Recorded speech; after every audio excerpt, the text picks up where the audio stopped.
Buenas, mis queridos hermanos y amigos, nos encontramos en el Centro para la Excelencia Familiar, donde comunicamos el Evangelio con fidelidad a nuestro Padre Dios, con fidelidad a la palabra de Dios, con fidelidad a la amada del Señor, la Iglesia. Es un gozo en el Señor poder estar con ustedes reunidos en esta hora, donde glorificamos el nombre de nuestro Dios y le alabamos y le damos gloria por todas sus bondades y por todo su gran amor para con nosotros. En este momento vamos a estar delante de la presencia del Señor para glorificar su nombre.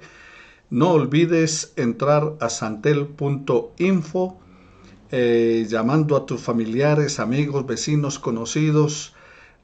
Diles conectes en santel.info o mándales un WhatsApp. Y no olvides que terminado el estudio de la palabra del Señor, tendremos un tiempo de alabanza y luego vendrá la predicación de la palabra del Señor. Bueno, es un gozo en el Señor poder llegar hasta ustedes, llegar a sus vidas, a sus hogares, a sus familias, a través de la palabra del Señor presentada para que el Espíritu Santo, tocando nuestra mente y corazón, pueda orientar nuestras vidas y poder así nosotros obtener la gracia del Señor y su bondad, su inmenso amor que nos cubra con todo su poder, guiándonos hacia toda verdad a través del Espíritu Santo. Vamos a orar al Señor, a pedirle su dirección para nuestras vidas. Oremos al Señor. Padre de la gloria, te glorificamos en esta hora, honramos tu nombre, te exaltamos.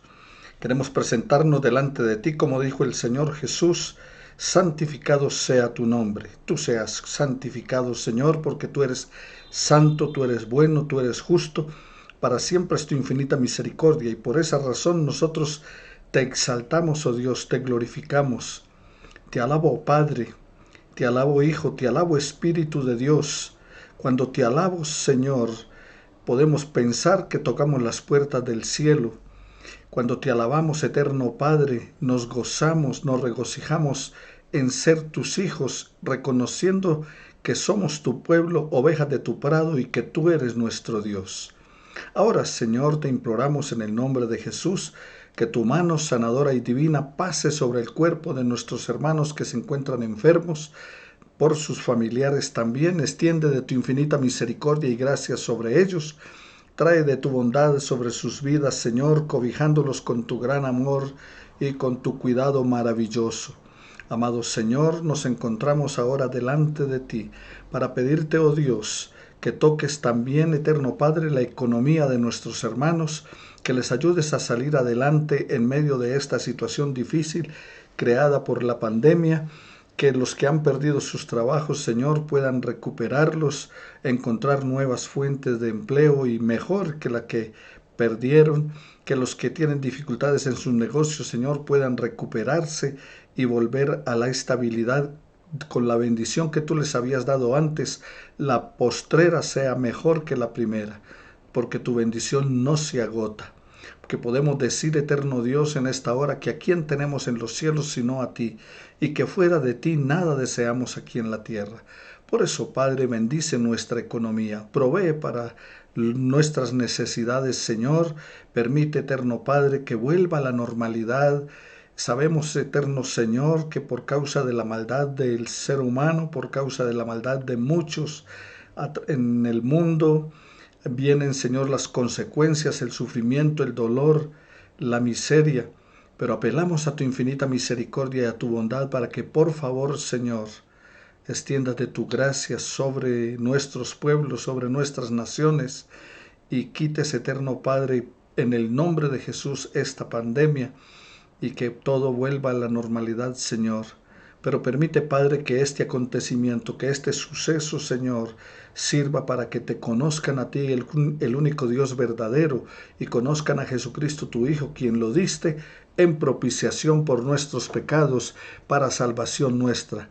Por eso, Señor, te exaltamos y te glorificamos, apelando a tu bondad y a tu infinita misericordia, para que de tu presencia lleguen para nosotros tiempos de refrigerio. Todo esto te lo imploramos en el nombre de aquel que lo hizo posible, tu santo Hijo Jesús.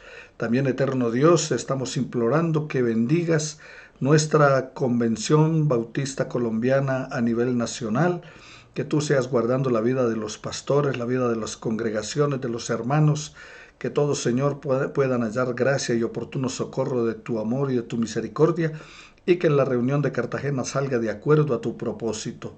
Sé preparando, Señor, la mente y el corazón de todos los que van a asistir, y que todo, Señor, redunde para que tu reino sea extendido y la gloria de tu nombre sea manifestada. Todo esto te lo pedimos en el nombre de Cristo Jesús, nuestro Señor y nuestro Salvador. Amén. Bueno, mis queridos hermanos, el tema es el fundamento de la iglesia. Cristo es el Señor de la iglesia. Jesucristo, la cabeza de la iglesia. San Mateo capítulo 16, versículos 13 al 18 de la palabra dice: Viniendo Jesús a la región de Cesarea de Filipo, preguntó a sus discípulos diciendo: ¿Quién dicen los hombres que es el Hijo del Hombre? Ellos dijeron: unos Juan el Bautista, otros Elías y otros Jeremías o alguno de los profetas. Y él les dijo: ¿Y vosotros quién decís que soy yo? Respondiendo Simón Pedro dijo: Tú eres el Cristo, el Hijo del Dios viviente.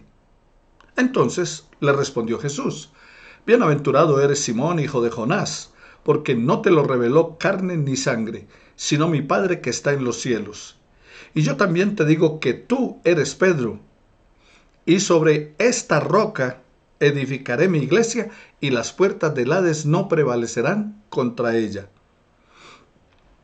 ¿Qué es la iglesia?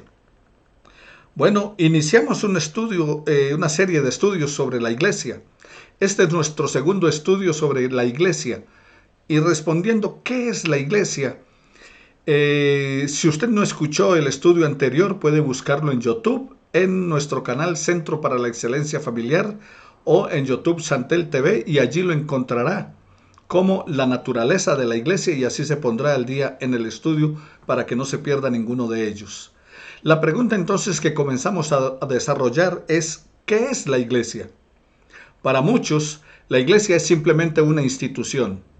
Para ellos, una de las cosas más fundamentales de una iglesia son los reglamentos, los estatutos y la constitución misma.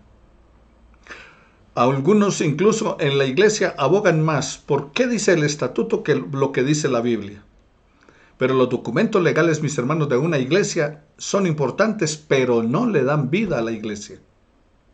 Para otros, la iglesia la ven como el edificio, y por lo tanto su propósito en ocasiones se reduce a embellecer la edificación y a realizar actividades que no tienen un impacto más allá de las cuatro paredes del edificio.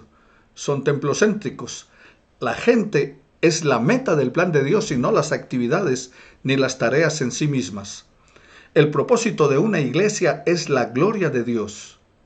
Pero eso que glorificar a Dios tiene una meta, y esa meta es la redención del hombre por medio de Jesucristo. Así que el propósito es glorificar a Dios, pero Dios se glorifica es a través de las personas transformadas, regeneradas. Sus elegidos constituyen el objetivo de la iglesia. Esa es la razón por la cual la gente es lo primordial en la vida de la iglesia, y la iglesia es la gente. Para algunos, la iglesia es una especie de club social, para hacer amigos o para que sus hijos tengan amistades cristianas con quienes puedan salir y eventualmente casarse. Unos creen que la iglesia es un lugar donde acuden los domingos para cumplir con Dios, de manera que el Señor pueda bendecirlos durante la semana. Es como el que respeta el semáforo para que no tenga que pagar una multa. Los que piensan así, la iglesia la ven como un seguro de vida que garantiza su salvación. Bueno, seguimos entonces hablando acerca de la iglesia, y la realidad, mis hermanos, es que la iglesia no representa ninguna seguridad de salvación, porque la salvación la da el Señor Jesucristo de manera personal y no a través de ninguna institución. En quinto lugar, algunos ven la iglesia como una especie de Valium que tranquiliza la conciencia cuando está agitada. O sea, es como si fuera un soporífero que tranquiliza la conciencia. También algunos ven la iglesia como un grupo de personas dedicadas a la evangelización domingo tras domingo. Es lo único que se hace en estas congregaciones. Pero como ellos ya fueron evangelizados años atrás, han perdido interés de ser evangelizados y terminan saliendo de la iglesia, y algunos buscarán otros pastos. De igual manera, tampoco podemos hacer que la iglesia se vuelva un lugar de instrucción solamente. Bueno, la iglesia, mis queridos hermanos, es un grupo de personas que el Padre escogió, que Cristo redimió a precio de su sangre preciosa y que el Espíritu Santo regeneró para proclamar su gloria por toda la eternidad. Eso es la iglesia. Cuando evangelizamos, si lo hacemos como Dios manda, glorificamos su nombre, porque ponemos de manifiesto el poder de su palabra.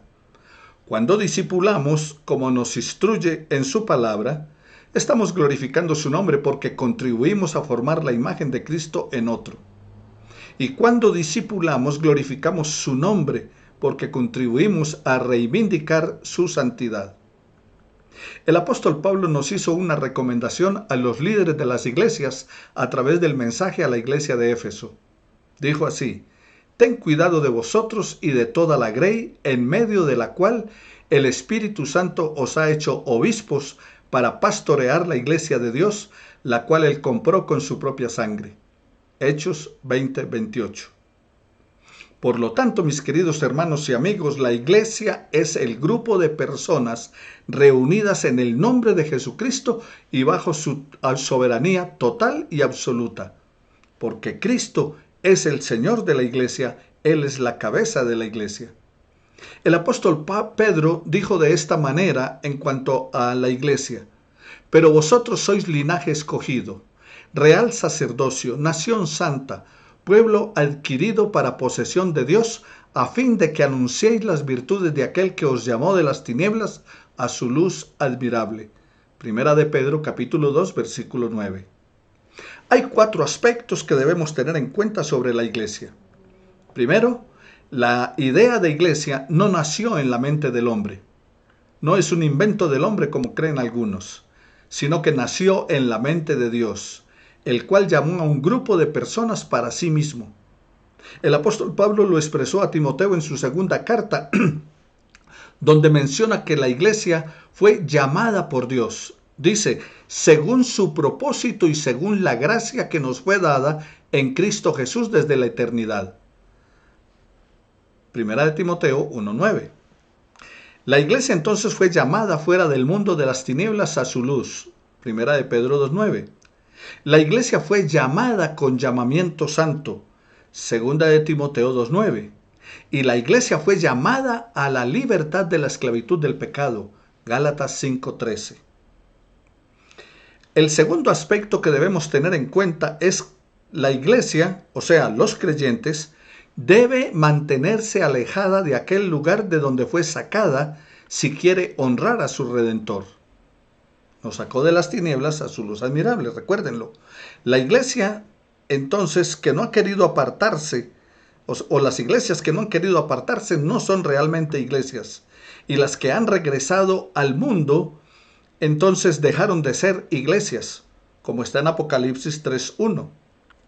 En tercer lugar, la tercera razón es que la iglesia no está formada por todo aquel que asiste, sino por aquellos que han sido regenerados y cuya vida de santidad es evidente.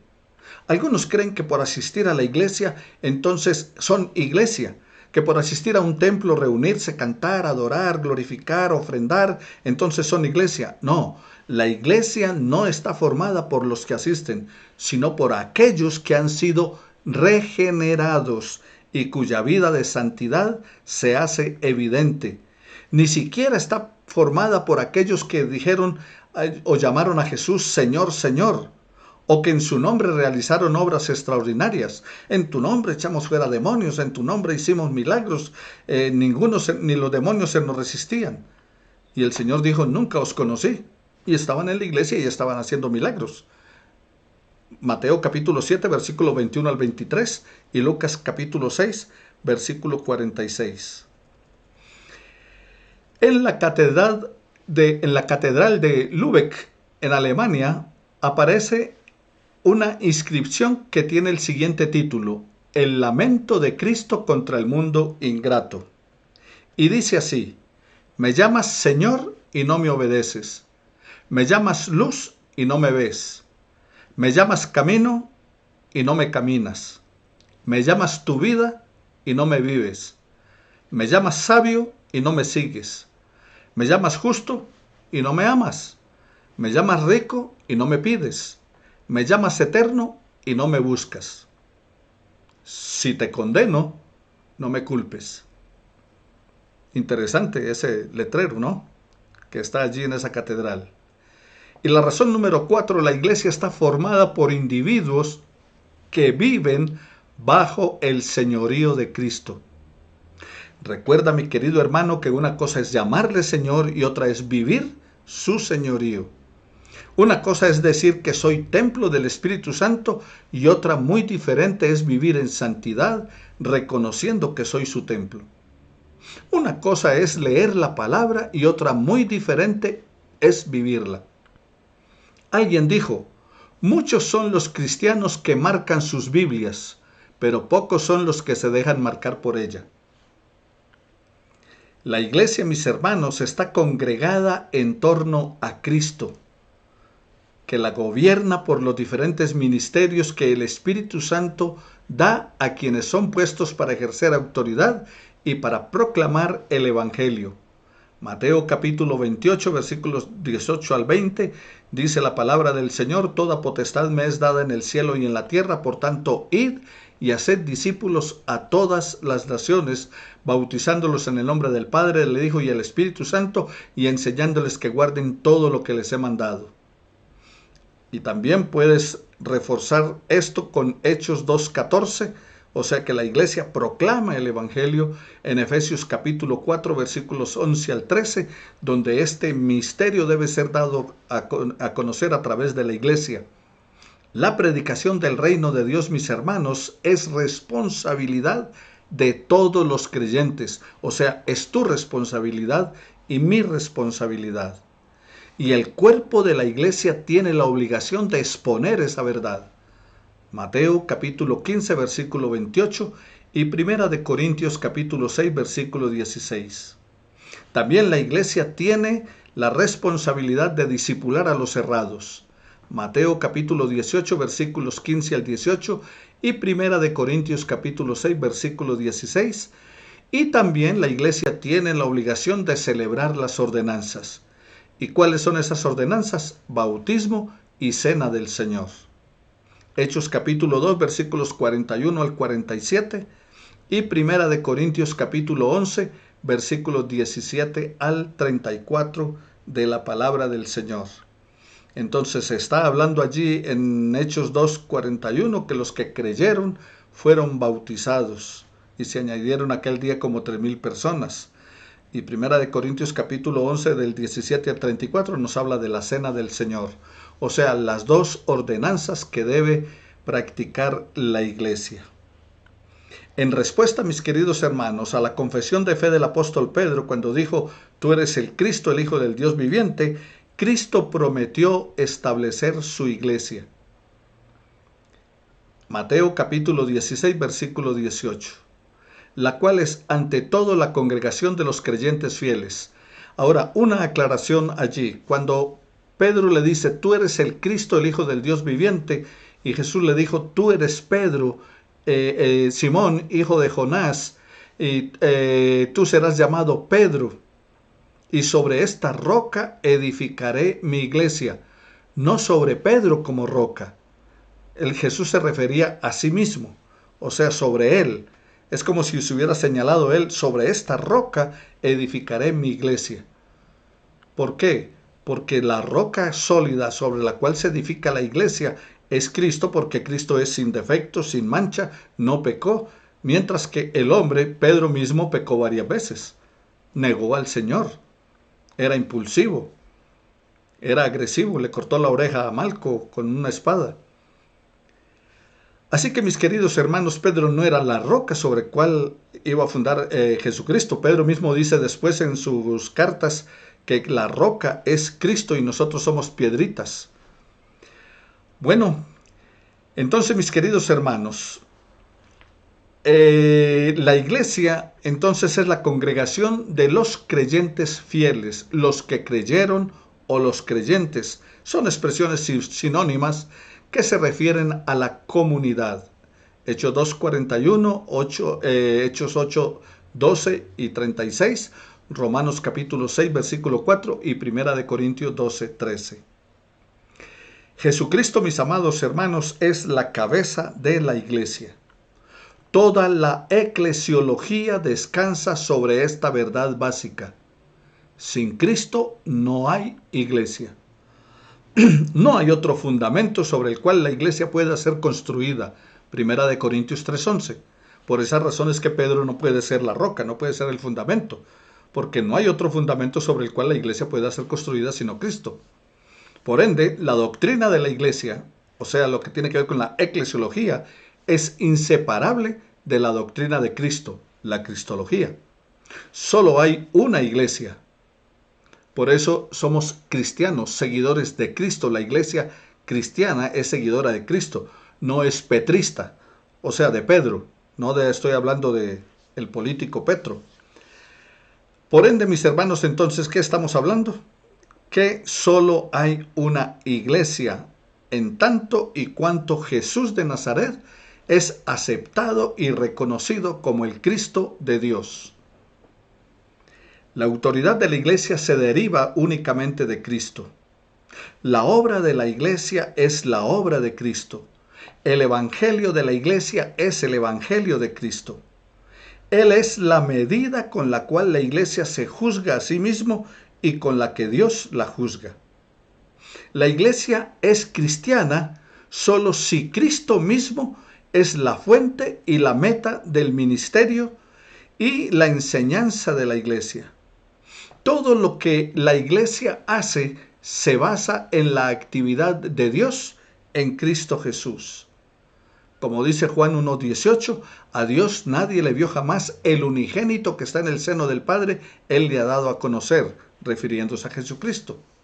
La historia cristiana detalla la lucha continua del pueblo de Dios para conformarse a la imagen de Cristo y conservar la unidad con Él en medio de las distracciones del mundo. En cada nueva época, la iglesia debe retornar a las preguntas básicas. ¿Quién es Jesús? ¿Y qué significa su vida, su muerte y su resurrección para su pueblo? La doctrina de la iglesia se basa especialmente en la autorrevelación de Dios. El estudio de la iglesia empieza y termina con Jesucristo. La iglesia entonces fue instituida por Él, o sea, comienza con Él. Fue instituida por Él, Mateo 16:18, Efesios 2:20 y Primera de Tesalonicenses 1, versículo 1 y Primera de Timoteo 3:15. Pero no solamente fue instituida por Él, también finaliza con Él. Apocalipsis 19:7 y Apocalipsis 22:17, donde habla acerca de la invitación a la iglesia y habla acerca de las bodas del Cordero. O sea, la iglesia es la novia de Jesucristo. Y entre Cristo y ella se celebrarán las bodas del Cordero.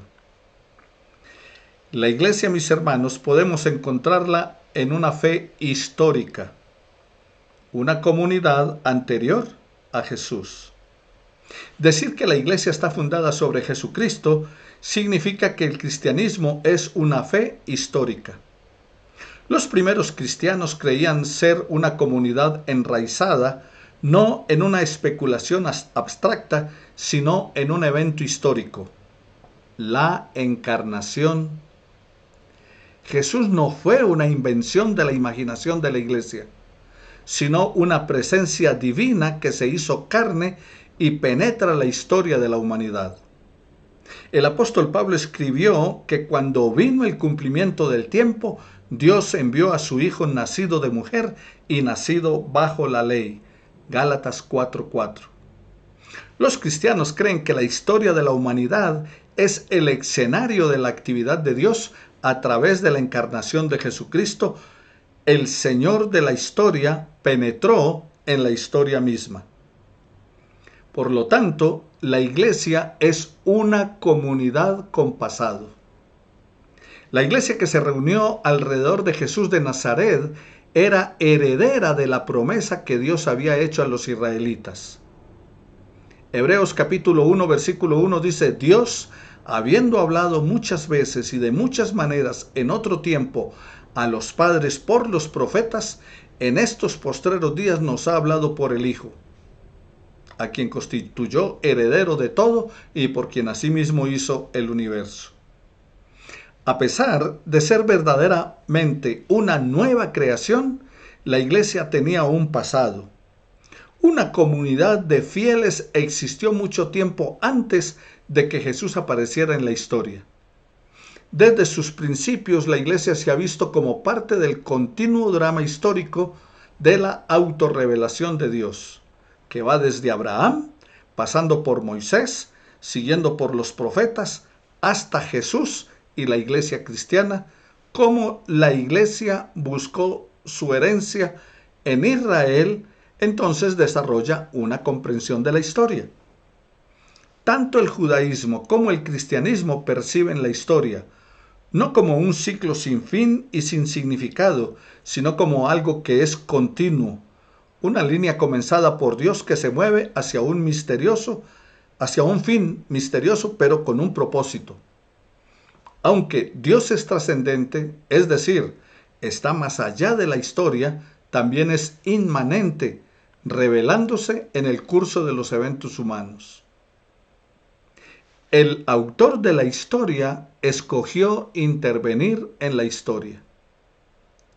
Las palabras de Génesis 1:1, en principio creó Dios, dan testimonio de la actividad divina en la creación, en el tiempo y el espacio.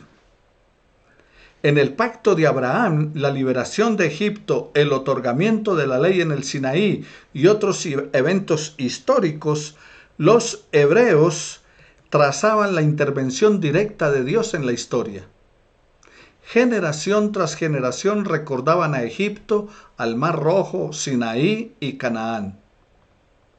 Israel recordaba Salmo 107, versículo 6. Entonces clamaron a Jehová en su angustia y los libró de sus aflicciones. La iglesia en Israel. De los eventos históricos que les he mencionado, nació una comunidad. La palabra hebrea tou significa el pueblo de Dios. Era una comunidad que Dios mismo había formado. Éxodo 6:7 dice: y os tomaré por mi pueblo y seré vuestro Dios. Y el pueblo de Dios pues apareció en la historia mucho antes de la encarnación de Cristo.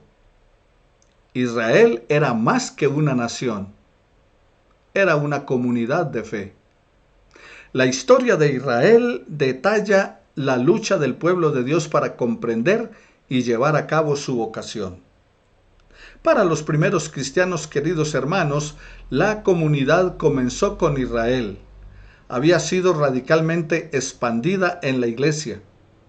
El movimiento lineal de la historia se extendía desde la creación a través de los pactos con Abraham, con Moisés y hasta Jesús de Nazaret. Hechos capítulo 3, versículo 13. La iglesia era el nuevo pueblo de Dios, no separado, sino injertado en el árbol de Israel. Romanos 11:17. Volvemos a recordar lo que Pedro dijo: mas vosotros sois linaje escogido, real sacerdocio, nación santa, pueblo adquirido por Dios. Y dice: vosotros que en otro tiempo no erais pueblo, pero ahora sois pueblo de Dios. Primera de Pedro 2, 9 y 10. La iglesia primitiva se consideraba descendiente de aquella grande nube de testigos que habían experimentado la presencia de Dios y había anticipado la revelación más plena que había de venir. Hebreos capítulo 11, versículo 1 hasta el capítulo 12, versículo 2. En un sentido, aquellos fieles creyentes representaban una iglesia antes de Jesús, una comunidad que vivía con la esperanza del prometido. Recuerda que es el pueblo de Dios y la iglesia es el pueblo de Dios. Los escritores del Nuevo Testamento no tenían problema en referirse a aquellos santos, a los judíos, en términos cristianos. El escritor de Hebreos sugirió que Moisés tuvo, por mayores riquezas, el vituperio de Cristo que los tesoros de los egipcios. Hebreos capítulo 11, versículo 26. También nos señala en el mismo libro de Hebreos que la historia de Israel no fue perfeccionada aparte de Cristo y su iglesia, en los versículos 39 y 40 de Hebreos 11. Al entender la iglesia que viene del pueblo de Dios, obtuvo una poderosa identidad histórica en el pasado, un sentido de continuidad con el presente y una conciencia profética hacia el futuro. El pueblo del pacto.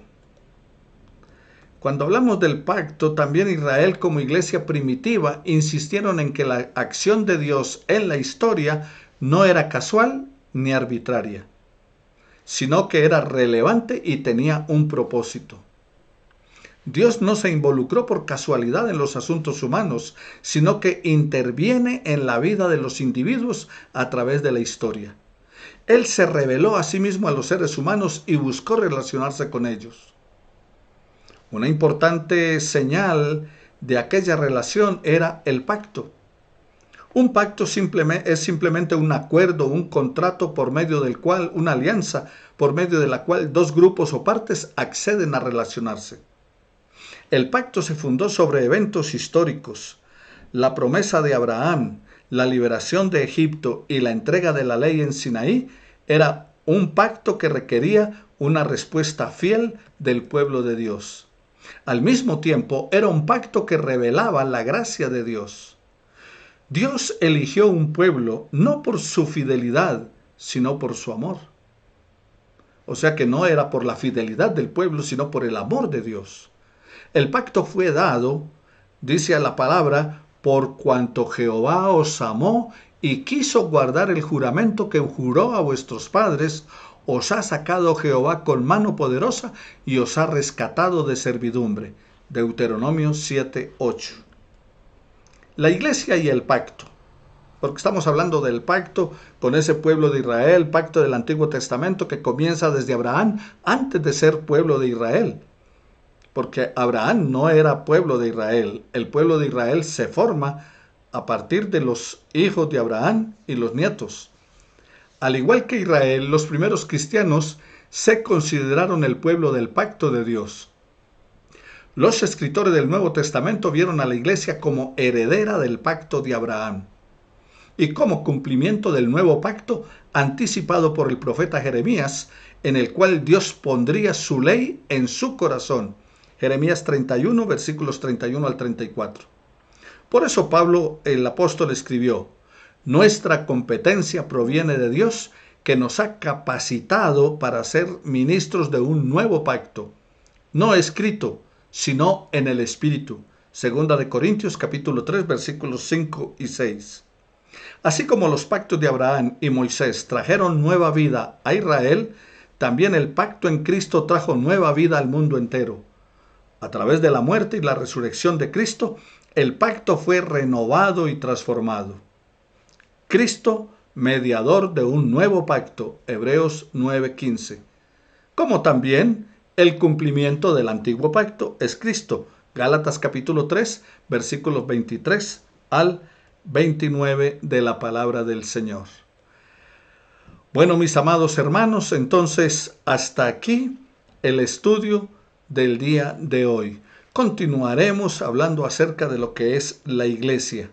Sin olvidar entonces, mis queridos hermanos, en la reflexión de hoy vimos la iglesia que es, y vimos también la iglesia como una comunidad histórica, y vimos también cómo Dios interviene en toda la historia de la humanidad. Pero quiero que recordemos que la iglesia fue llamada fuera del mundo de las tinieblas a la luz admirable del Señor, que la iglesia fue llamada con llamamiento santo y que la iglesia fue llamada a la libertad de la esclavitud del pecado. Y eso lo hizo el Señor contigo y conmigo. Por esa razón debemos estar agradecidos con Él. Oremos al Señor y recuerda, tú eres la iglesia, no es el lugar, no es la casa en Carabelas, no es el templo donde de pronto tú asistes, no es la catedral magnífica, grande, con torres altas y llenas de lujo.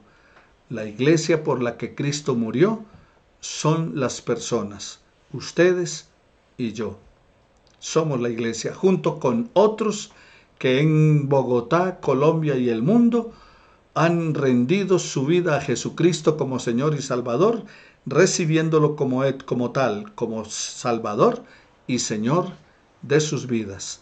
Padre, te damos gracias por tu palabra que nos invita a caminar contigo día tras día y que nos clarifica que somos la iglesia, somos templo tuyo, templo de tu Espíritu Santo, y por eso debemos, Señor, caminar y vivir de acuerdo a tu palabra.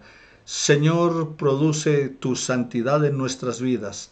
Santifícanos con tu palabra y guíanos con tu Espíritu Santo para hacerte obedientes y fieles hasta el día de Jesucristo, en el cual te glorificamos y te honramos hoy y siempre. Amén y amén. Bendiciones para todos mis queridos hermanos, que el Señor añada bendiciones a sus vidas hasta que sobreabunde.